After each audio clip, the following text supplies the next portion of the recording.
Hola, bienvenidos a nuestro pequeño esbozo sobre esta pequeña pincelada junto a David Alonso y Javier Luna, consistente a ver, un momentito, estamos ahí, sí, vale, estamos ahí, ¿sí o no? No sé si se ha estropeado, bueno. Javier Luna y David Alonso, ¿no? Sobre ludopatía juvenil, que es unas pequeñas pinceladas, ¿de acuerdo? Unas pequeñas pinceladas que nosotros asociamos también con la idea de orar sin cesar, ¿no? En una de las patologías o de los comportamientos adictivos donde no hay sustancia, aunque hemos de decir que normalmente en el juego se suele consumir algo de alcohol o tabaco, siempre suele haber una interacción entre el consumo de sustancias exógenas y el comportamiento de la ludopatía, el comportamiento adictivo sin sustancia. Bueno, vamos allá, como digo, con José David y Alonso Polo hacia, primero, lo que es la ludopatía o el juego patológico. La ludopatía es un trastorno de la personalidad, ¿de acuerdo? En el fondo, o digamos, está caracterizado fundamentalmente porque existe una dificultad por controlar impulsos. Bueno, ¿y quién no tiene dificultad por controlar impulsos? Pero de una manera un poco obsesiva, ¿de acuerdo? Controlar impulsos, en cierto sentido, tiende a manifestarse de manera compulsiva en uno o más juegos y afecta la vida diaria, ¿de acuerdo? Afecta la vida diaria de manera que, bueno, pues sufrimos, no es un manejo de emociones que no traiga consecuencias. Las trae, ¿de acuerdo? En uno o en más juegos. ¿Cómo podemos convertirnos en ludópatas? Este perfil clásico de ludópata es de una persona adulta joven con problemas de ansiedad, un poco caprichosa, escasa tolerancia a las frustraciones cotidianas y con dificultades de adaptación social. Es muy parecido, como veis, al perfil de una adicción. Normalmente es así, aunque yo he de decir que, bueno, siempre hay una asociación entre el comportamiento adictivo y el sujeto adicto y es su entorno muy íntima, que no sabemos muy bien a qué obedece, a qué razones objetivas obedece, aunque hay, lógicamente, factores, ¿no? Factores que nos lo hacen ver.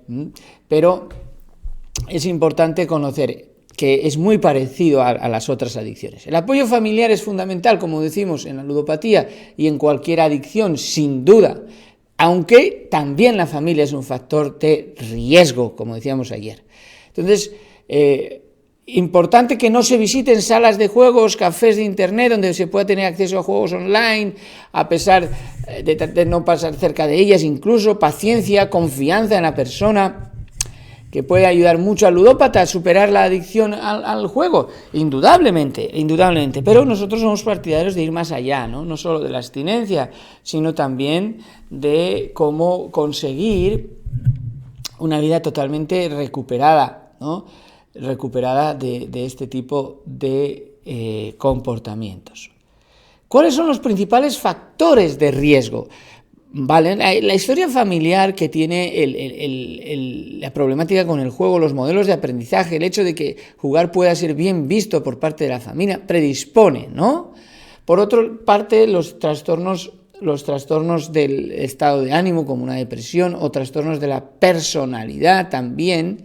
Esto es importante porque, claro, aquí jugamos con una fase de ganancia y pérdida muy estimulante, muy visual, las salas de juegos, que interactúan con algunos de los neurotransmisores. Démonos cuenta también de la gravedad que tiene este tipo de comportamientos hoy, ¿no? Con la tecnósfera. ¿Por qué?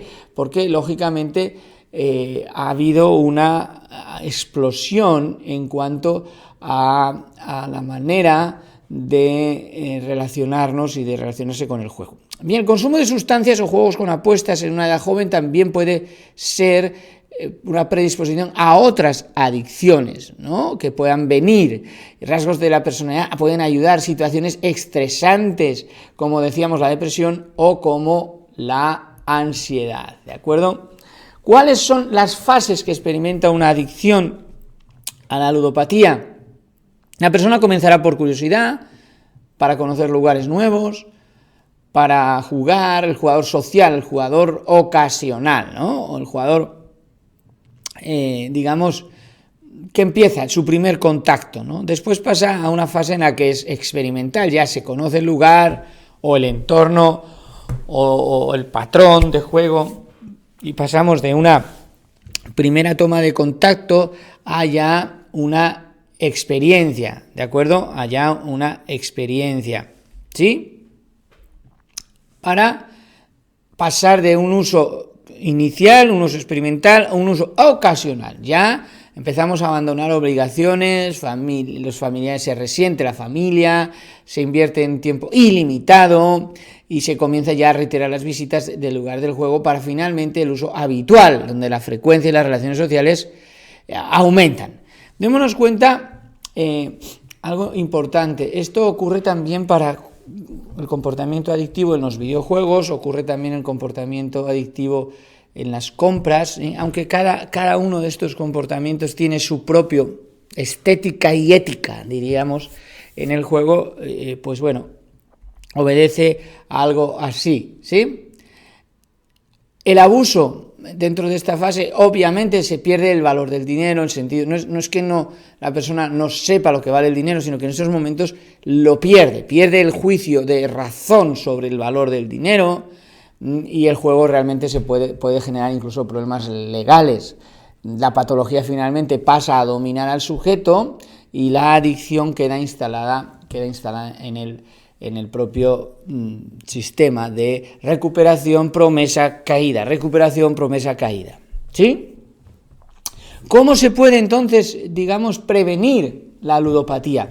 ¿Cómo podríamos, en un campo poco explorado, pero actuar para evitar, solucionar, algunas medidas preventivas? Repito, siempre esto debe estar sujeto a una etapa en el adicto, a un cuidado en sus distintas fases, ¿de acuerdo? No, bueno, pues estas medidas, tómatelas como si fuera una pastilla, no, porque hay que interiorizarlas, hay que saber muy bien cómo ejecutarlas incluso. Vamos a verlas. Las medidas legislativas, ¿vale? Pues bueno, obviamente una manera de prevenir es cumpliendo la ley, si no dejan entrar a 18, ahora claro, dejan entrar a 18, el aislamiento ahora en internet, etcétera. Esto es un problema, ¿de acuerdo? Creación de lugares específicos de juego con máquinas tragamonedas, ¿no? Prohibir la presencia de máquinas tragamonedas en lugares públicos. Esto hay todo un abanico de leyes que van cambiando, etcétera. Medidas educativas. Informar a la población sobre los riesgos, promocionar actitudes, valores, estilo de vida incompatibles con las conductas de juego. Ahí es donde entramos nosotros, ¿de acuerdo? Esta labor educativa y fomentar actividades de ocio incompatibles con el juego de las apuestas. Lamentablemente esto es difícil porque incluso hemos pasado de ser anunciadas las apuestas por jugadores de deportes muy famosos, que pasó algo parecido con el tabaco, cuando eran patrocinadas las grandes carreras por Marlboro, Winston, etcétera, y las hemos eliminado, ¿no? Ahora ya también se han prohibido las publicidades de este tipo, pero sin duda que la labor educativa es muy importante, y sobre todo la medida individual. Facilitar el mejor aprovechamiento de alternativas de ocio y tiempo libre, entrenar a los jóvenes en técnicas de relajación y control de estrés, sobre todo en el manejo de emociones, promocionar información sobre el valor, la temeridad, la audacia, la percepción del riesgo, en definitiva.